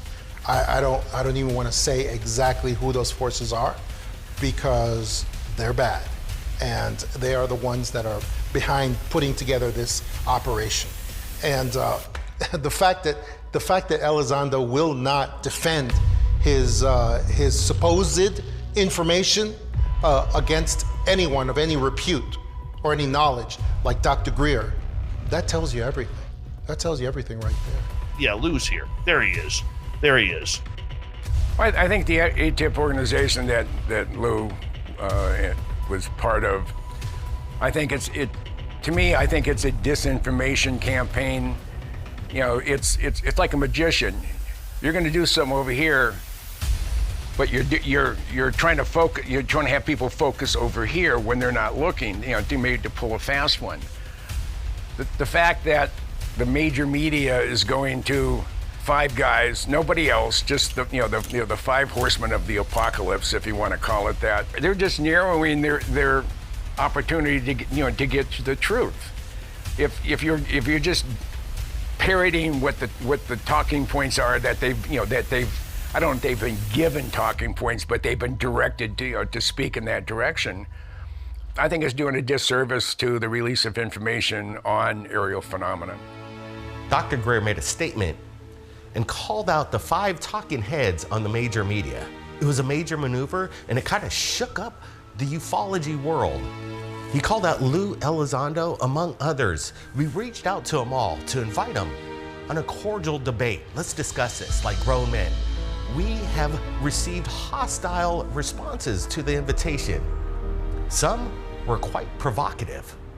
All right. I'm going to assume then that you're not going to take up Dr. Stephen Greer on his offer to have a online live debate on third phase of Moon then. Who's Greer? There you go. I'm kidding. Look, I don't negotiate with terrorists, bottom line. Yeah, Lou's got some issues. He called you, like he says he doesn't negotiate with terrorists.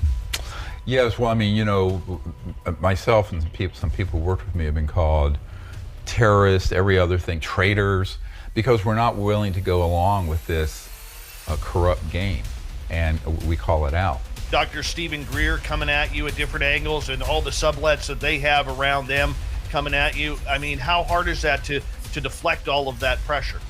Well, you know, it's funny because for 3.5 years they've been taking cheap shots at me, and I haven't said anything. You know, the one time I do just a small retort, you know, they fall to pieces and start crying, and you know, then you're not fair, Lou, and what are you doing? And you know, you're picking a fight. Well, you know, him calling Dr. Greer a baby and a bully is so appropriate for bad people to do, because we know that bad people always accuse others of doing exactly what they are doing. That's what they do all the time. I don't know what to tell you, man, but look, Heaven's Gate and Jim Jones comes to mind. Insane, the moral high ground that he thinks he occupies in this situation. I think it's turning people against each other.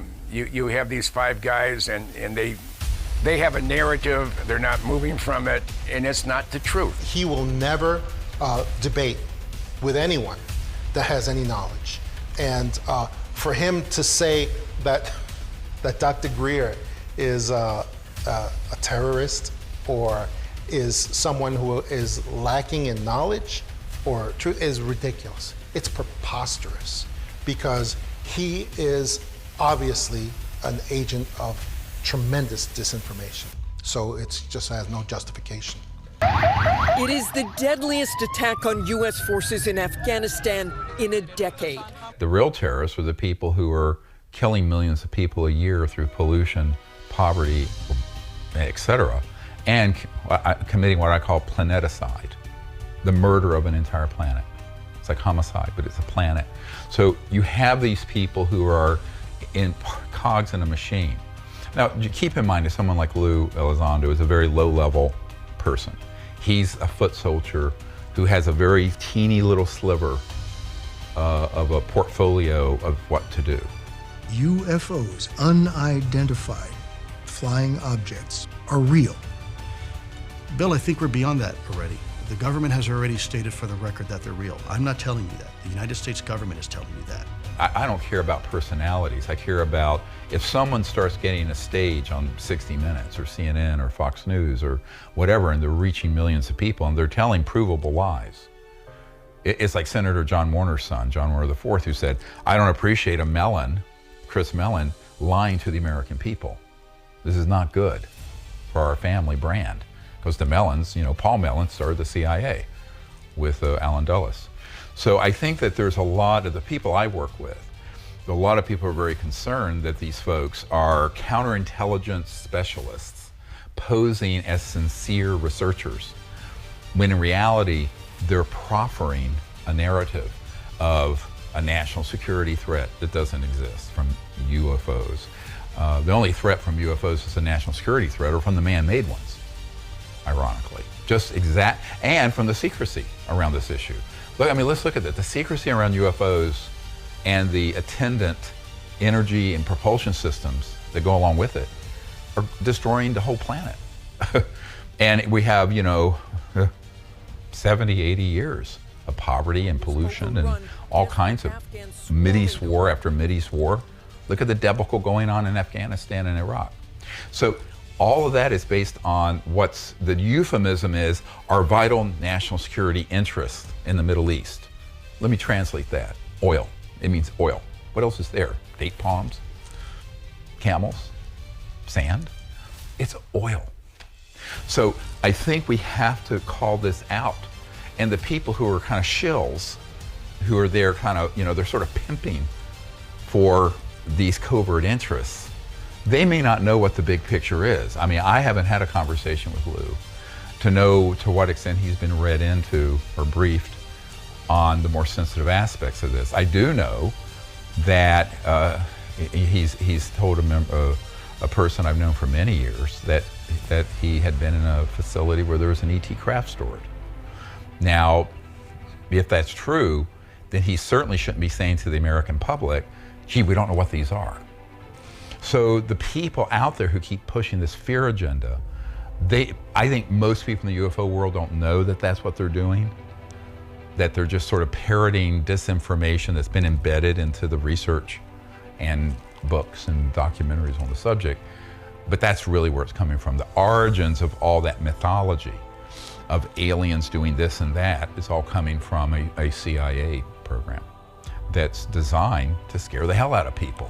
Why do you want people to be afraid? A, you control people through fear, and B, you can justify a war. 300-foot whale, I think. So we put this in. See, there you go. So we're out in the country, so if we lose power, we'll have this, and this is, my wife can't move this, but I can, so. And probably my oldest grandson can.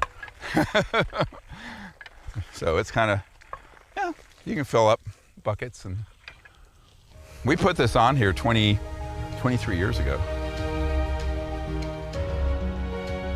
First of all, you've got your crown jewels. These are the birds that they don't talk about. You've got something called ace in the hole technology. That also falls under the same category. Then you've got something called silver bullets, which also falls under these mysterious aircraft. Then you've got something called trump card technologies. And when you put all these together, this really explains things that are in the unknown, you could say, level of things that you would never see at your local air show. So when you talk about white world technology, we're discussing things that you would see at a local air show. F-15, F-16, F-14's retired now, you might not see that, you might see that in a museum. Those are all falling under the category of white world classified, unclassified aircraft. The other ones, which I think you're familiar with, that would be something that in the white world, we're told that every year that goes by within the white world, 42 years goes by in that so-called other world. So if that theoretical model is true, and if it holds true, then what you see all around when you go outside your bedroom window is nothing more than a total construct. We're living in the Matrix. They're living in a completely different world.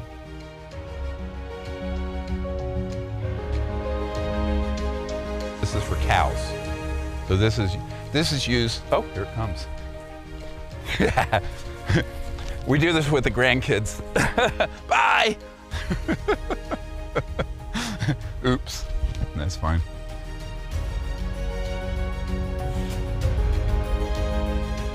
Well, we bought this place for this.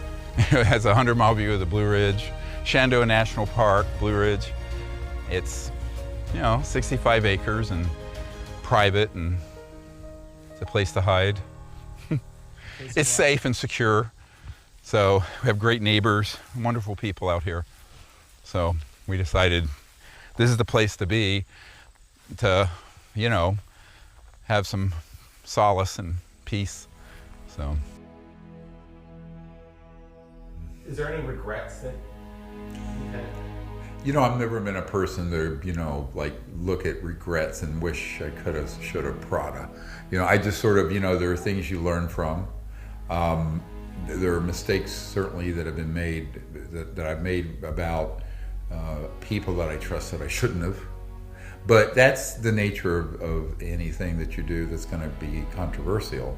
It's almost like pre-positioned weapons of mass destruction for people's minds that are out there on this entire subject, because it's sitting out there, and people aren't aware that the intelligence community is very good at staging false alien events. And people say, I'm always asked, when is this false flag going to happen? I said, it started in the late 50s. You missed the whole point of my narrative. I mean, it's like that In Vogue song, "Free Your Mind." You know, you got to free your mind from all the garbage that you have been sort of sucking into your awareness, and you've been force-fed this stuff since the 50s and 60s. So the ability to stage false alien events and deceive people has been around since I was a child, you know, and I think this is not being accounted for.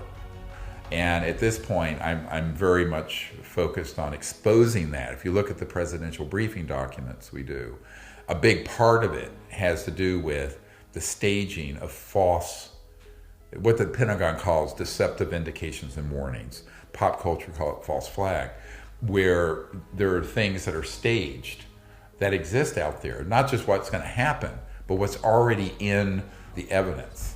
It's sort of like you put one little bit of truth so it's believable, and then that's the sweet part on the outside. Inside's the poison pill of false information. So that's how counterintelligence operates. I've known that since the 90s, but I think that that's the biggest mistake we've made, is probably not being very clear about that.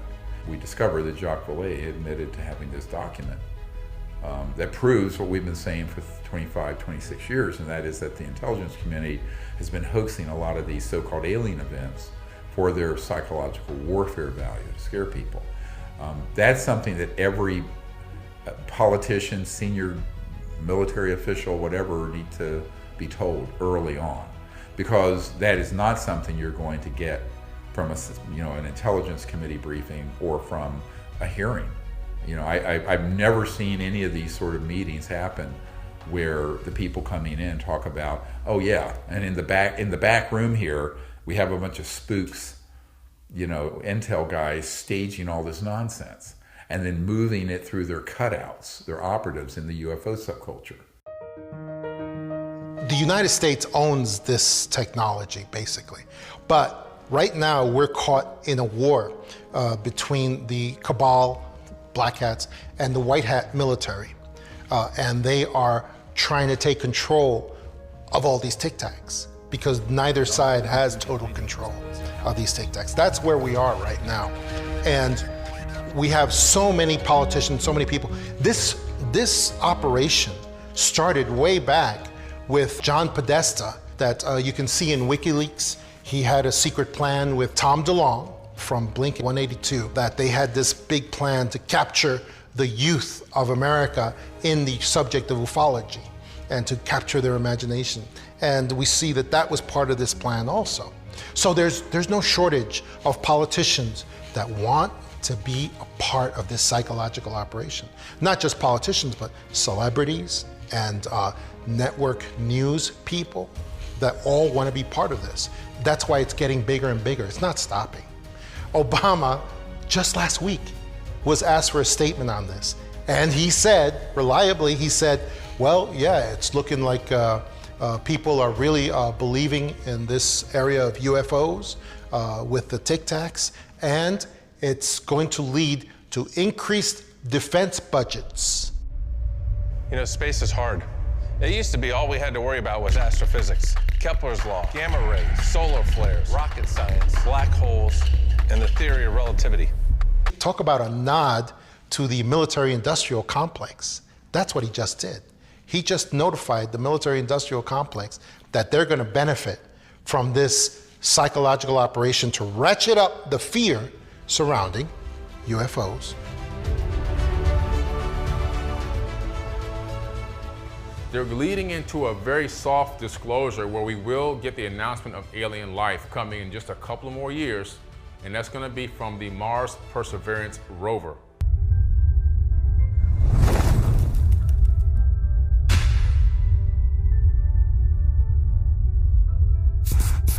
It has a science kit on it that's able to detect life on Mars, even though they know that there's life on Mars currently and in the past.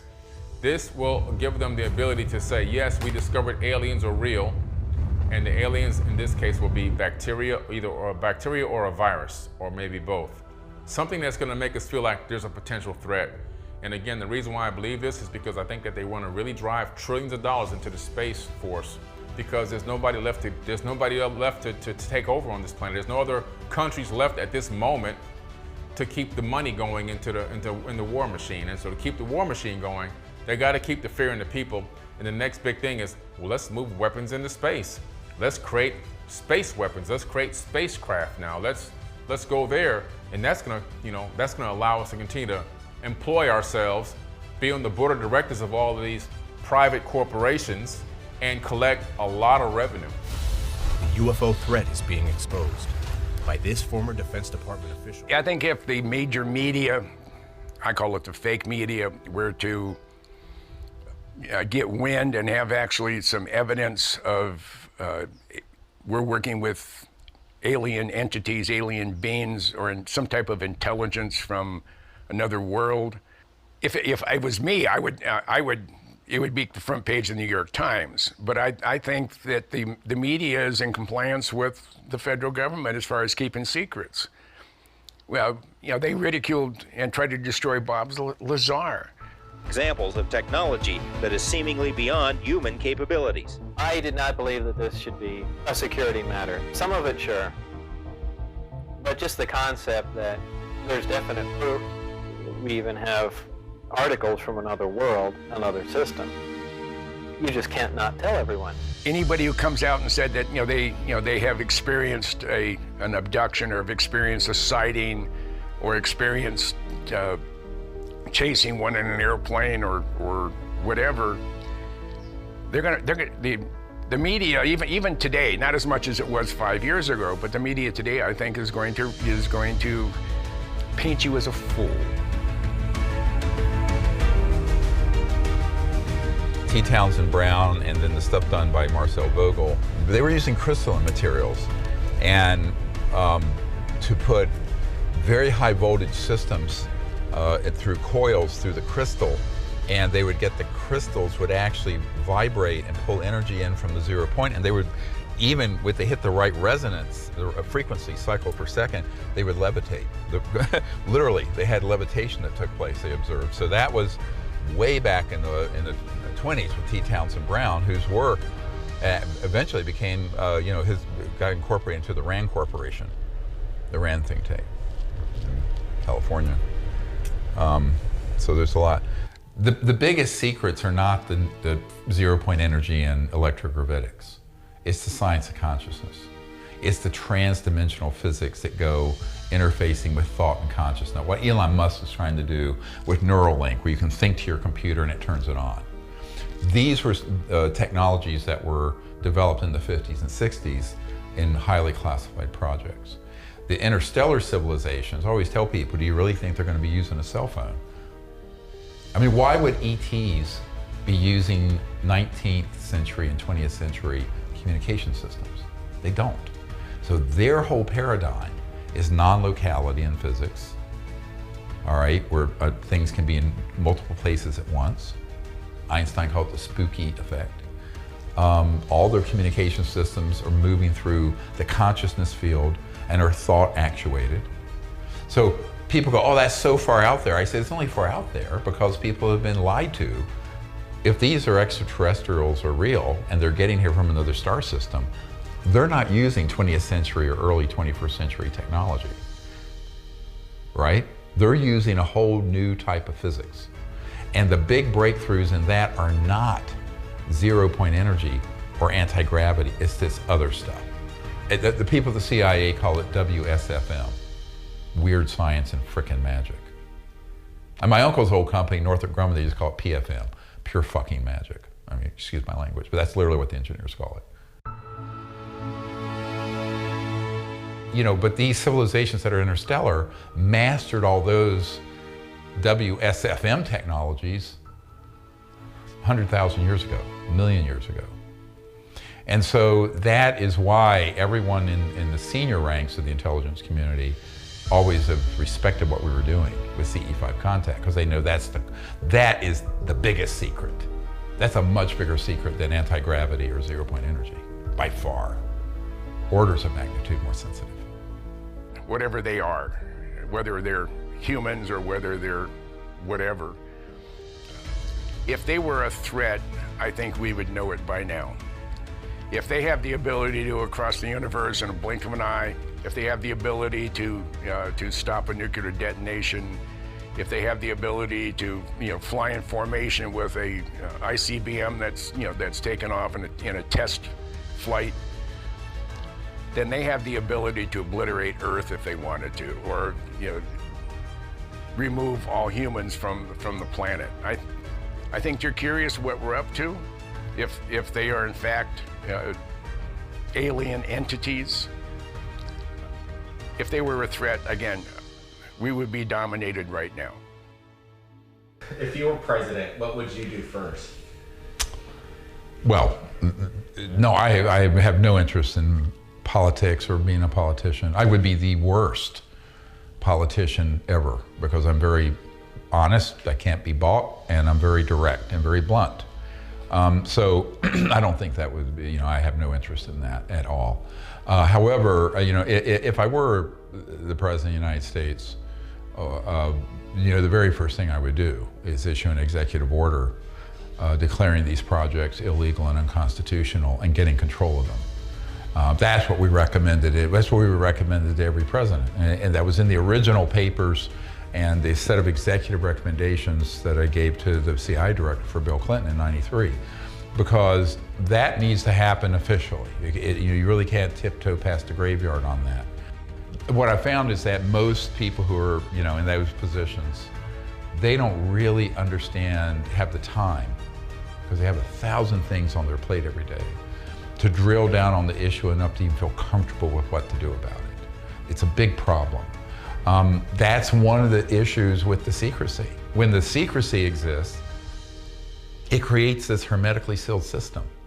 And so if you're either inside or spent 30 years figuring out the lay of the land, or a long time, or you're on the outside. If you're on the outside, you're really looking into it through a glass dimly. So you either don't know at all, or you have someone around you who's deceiving you.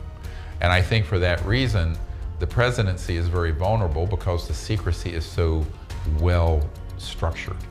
It's well structured as an unacknowledged, very black. And I think the Director of National Intelligence report that just came out, it's not clear to me that it was, sort of this anodyne, rather empty report because it was part of the ongoing cover-up, or the people who were trying to get the information were denied access. The public thinks you're the president and the president's men have an all-access pass. In reality, they not only do not have an all-access pass, they're usually not told anything, and even if they're told something, they don't have what I call command authorization. In other words, they may, in our briefing documents, we list the facilities, the corporations, where they are, who's running them, where the underground bases are, everything. But knowing it and getting access control, where you have access but can control what's going there, two very different things. And Obama even admitted, I think on Jimmy Kimmel or something, he says, well, we're told to not talk about this. Well, who's telling them not to talk about it? If you're the president of the United States, you can classify or declassify executively anything you want.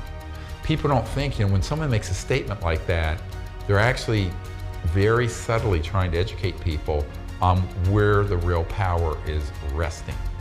And it's not at 1600 Pennsylvania Avenue or on Capitol Hill. It's not where the power is. And that's very hard for people to get their minds around. Because if you look at the media and how we're educated, everyone thinks that that's the way the world runs. And my coming of age on this was in the early and mid 90s, where I realized that's not how the world runs. That's the myth. The reality is something much more stark and brutal.